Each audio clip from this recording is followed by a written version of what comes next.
Não foram os políticos e suas leis inúteis que melhoraram as condições de vida dos trabalhadores. Quem garantiu uma semana de trabalho de apenas 4 dias para milhares de britânicos foram os capitalistas malvadões. Essa é a Visão Libertária, sua fonte de informações descentralizadas e distribuídas. Diversas empresas britânicas aprovaram os resultados de um programa piloto de redução da jornada de trabalho de seus funcionários. A ideia por trás do programa envolvia a redução da semana de trabalho de 5 dias para apenas 4, sem corte de salários. A iniciativa tinha como intuito medir a produtividade dos trabalhadores numa jornada de trabalho menor, para avaliar se menos horas de trabalho teriam algum impacto positivo ou negativo. Essa ideia nasceu lá em 2022 por meio de uma iniciativa de organizações sem fins lucrativos 4 Days Week UK Campaign na Nova Zelândia, em parceria com pesquisadores de universidades do Reino Unido. E o resultado obtido foi muito positivo. De acordo com os envolvidos, a produtividade foi mantida, mesmo com a redução de 20% na carga horária. E, em contrapartida, os funcionários afirmaram que o seu bem-estar e seu equilíbrio entre vida pessoal e profissional aumentaram consideravelmente.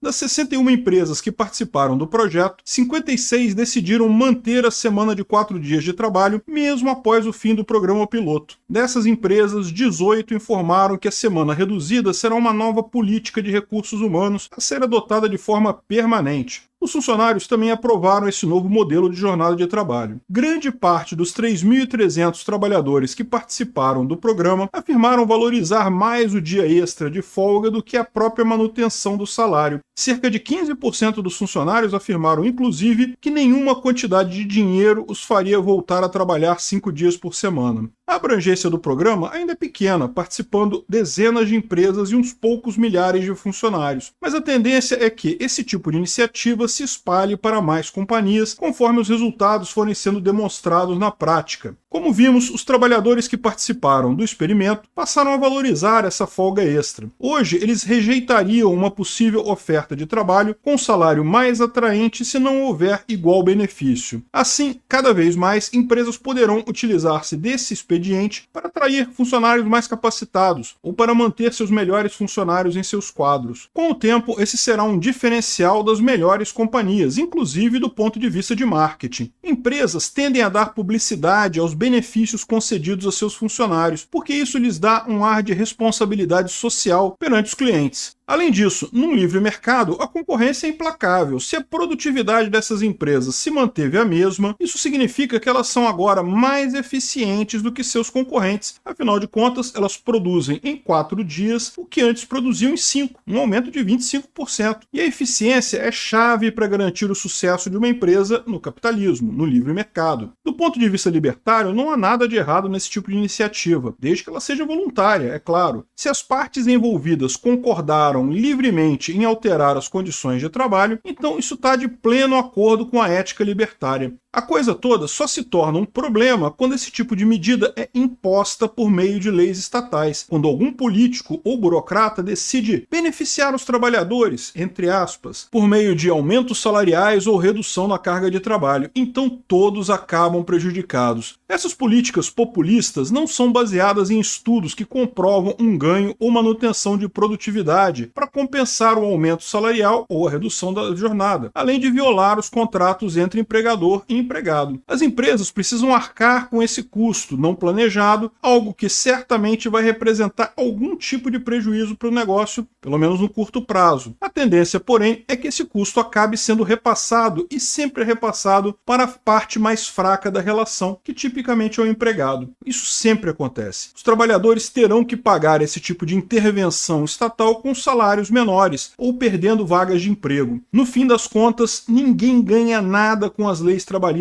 estatais, e os empregados terminam por pagar o preço de toda essa burocracia que recai sobre os seus rendimentos. Nenhuma ação estatal se reverte de fato em nenhum benefício para os trabalhadores. Se hoje desfrutamos de privilégios os quais nossos antepassados sequer poderiam imaginar, como folgas nos fins de semana e férias, isso se deve à própria iniciativa privada, e não se trata de bondade no coração dos capitalistas, embora isso possa acontecer sim, por que não? Trata-se da lógica do livre mercado. mercado. As empresas que concedem benefícios a seus funcionários tendem a ser mais produtivas. Por um lado, seus empregados vão trabalhar satisfeitos e com energias recarregadas. Por outro lado, os melhores profissionais deixarão os concorrentes, sendo atraídos para empresas que concedem tais benefícios. E no fim das contas, o que garante a possibilidade que esses benefícios sejam concedidos é o próprio aumento da produtividade das empresas. De forma geral, imagine, por exemplo, uma empresa que tenha 100 funcionários e que cada um deles opere uma unidade de um mesmo equipamento. Agora imagine que essa empresa consiga desenvolver uma nova versão desse equipamento que permita aos funcionários ter o dobro de produtividade que tinham na versão anterior. Em outras palavras, esses mesmos funcionários são agora capazes de produzir 2 vezes mais do que antes. O que a empresa poderá fazer com esse aumento de produtividade? 3 alternativas são possíveis nesse caso. Em primeiro lugar, a empresa pode reduzir o preço dos seus produtos, uma vez que ela agora é capaz de produzir mais com a mesma quantidade de recursos. Isso vai ser bom para a empresa, que vai faturar mais, e vai ser bom para a sociedade, que terá acesso a produtos por um preço muito menor. As outras 2 alternativas, por sua vez, são favoráveis aos empregados da empresa. Como eles agora têm o dobro da produtividade anterior, a empresa poderá lhes pagar um salário 2 vezes maior. Ou a empresa poderá optar por reduzir pela metade a carga horária de seus funcionários, sem prejuízo de seus salários. Em nenhum desses casos foi preciso o papai Estado ajudando ninguém. Esse exemplo pode parecer drástico, mas foi exatamente assim que as coisas aconteceram ao longo das décadas. O rápido avanço tecnológico que a humanidade experimentou nos últimos 2 séculos aumentou a produtividade humana para níveis nunca antes vistos. Máquinas a combustão, a eletricidade, a robótica e mais recentemente os computadores tornaram o ser humano altamente produtivo. E como demonstra o nosso exemplo, isso se reverteu em preços mais baixos, salários mais altos e jornadas de trabalho mais confortáveis. Na prática, a empresa concedeu um aumento salarial de 25% a seus funcionários, uma vez que eles trabalham agora apenas 4 dias por semana, pelo mesmo valor que trabalhavam 5 dias. E não foi nenhum político que concedeu esse benefício aos trabalhadores, nem sindicatos que adoram reescrever a história e dizer que foram eles que obtiveram benefícios no passado. Foram as empresas, controladas por capitalistas malvadões, que adotaram esse projeto piloto com um único objetivo: aumentar a sua competitividade no mercado. É assim que funciona a liberdade para empreender. Todos saem ganhando no fim das contas. Talvez seja estranho para nós, brasileiros, educados pela cartilha trabalhista de Getúlio Vargas, imaginar que as empresas britânicas estão estudando reduzir a jornada de trabalho para 4 dias na semana, sendo que, por aqui, em grande parte das empresas, ainda se trabalha 6 dias por semana. Mas isso não acontece por acaso. O trabalhador brasileiro possui um baixo índice de produtividade. E isso se deve, como não poderia deixar de ser, a todas as absurdas leis trabalhistas que vigoram no país e que tornam as relações trabalhistas extremamente engessadas. Além também da baixa capacitação profissional, já que o ensino público é gratuito e de qualidade apenas entre aspas, né? Vai confiar nisso. Enquanto o Brasil ainda sofre com a CLT de Getúlio Vargas, as empresas britânicas estudam a possibilidade de dar um dia extra de folga a seus funcionários. Se os políticos de lá não se intrometerem nessa história, essa carga de trabalho reduzida tem tudo para ser adotada por cada vez mais empresas. Assim, a terra da Revolução Industrial, que 200 anos atrás via crianças trabalhando nas chaminés das indústrias, verá agora cada vez mais gente passando quase metade da semana em casa. Elas agora terão mais tempo para passar com suas famílias ou praticar seus hobbies preferidos. Nenhum político demagogo foi ou será capaz de garantir isso aos britânicos. Apenas o livre mercado consegue, de fato, melhorar a vida das pessoas. Obrigado por sua audiência. Esse artigo foi sugerido e escrito por Quintessência, revisado por historiador libertário e narrado por mim, Peter Turguniev. Se você gostou desse vídeo, clique no ícone de curtir abaixo e compartilhe o vídeo em sua rede social. Se você deseja ser notificado de outros vídeos, clique em se inscrever e depois no ícone da campainha. Até a próxima!